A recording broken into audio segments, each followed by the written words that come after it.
It's definitely live. Wow. So we are here together at the rental house in Sacramento, and we thought it was really important. We use the nonstick craft sheet at home. Elizabeth has it in her studio, and I have it in mine.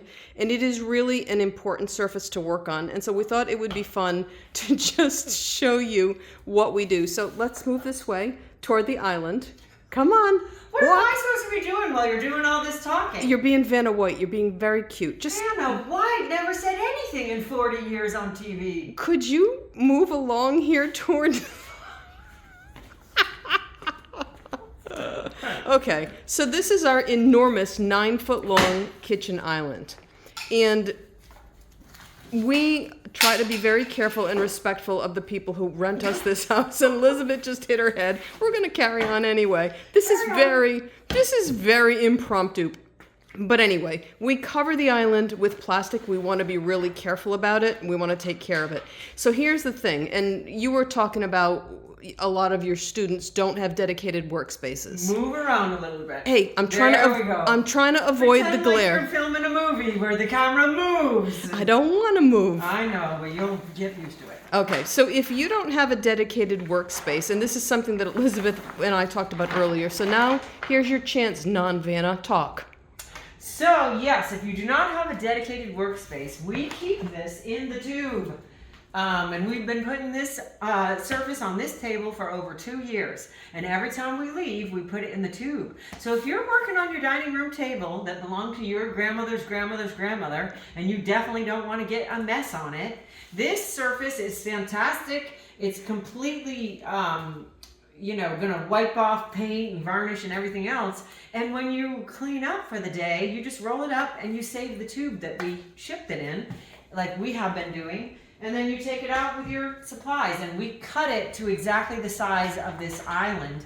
You can do that with your table. So now you're just rolling it out.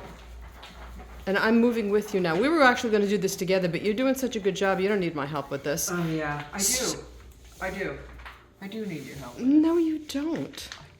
So here's what we've done. This comes, it's 39 inches wide, I believe. Obviously an island is not 39 inches wide, nor is my workspace. Mine is actually wider than that, so I've pieced mine, but you just have to trim it to fit.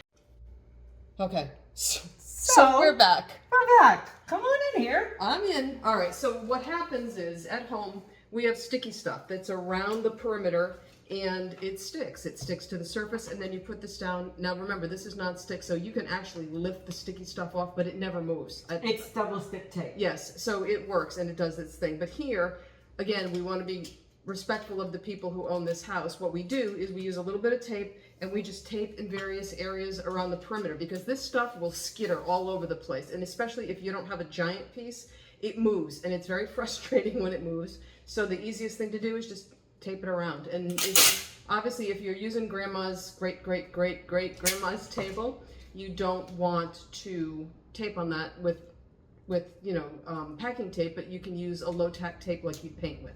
Just enough to hold it in place, because it's very annoying when it moves all over the place. Exactly, yes. And like Barb mentioned, the surface is non-stick, so the tape will hold it in place, but it's not gonna be worse for wear because you tape it a whole bunch of times. Because we've taped this a whole bunch of times, and the edges are just fine. It's not like you're taping paper and you're pulling some of it off. Well, and I'm here, every other month sometimes? It's about 4 to 6 times a year.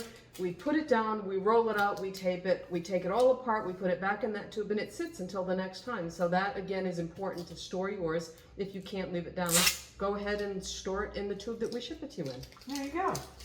Oh. This is good stuff. I mean, it is so easy to clean this up. Whether you wipe it up, you use a credit card or a room key, you scrape it up. This one is in pretty good shape because obviously we don't work on it every day, but even when this gets ugly looking, if it's wrinkled or scored or whatever, just because it's not pretty doesn't mean it doesn't work. It still works. Mine at home is beat up. I change it because I don't want you to be looking at the mess around me when I'm working, but it still works. So even if yours gets beat up, it will still be non-stick. Perfect. All right. So when I tape these, the first time we did this, I wasn't thinking about taking it apart. I just thought about getting it down. And so the first time I did it the hard way. The second time I learned. So I used shorter pieces of tape, And I'm gonna fold the corner over because it makes a tab. And then when it comes time to put this down, I'm just gonna put it down and attach it. And then when I wanna take it off, it's as simple as doing that. If you don't turn that edge over, now you're doing this, trying to pick the edge up, and it's much easier this way.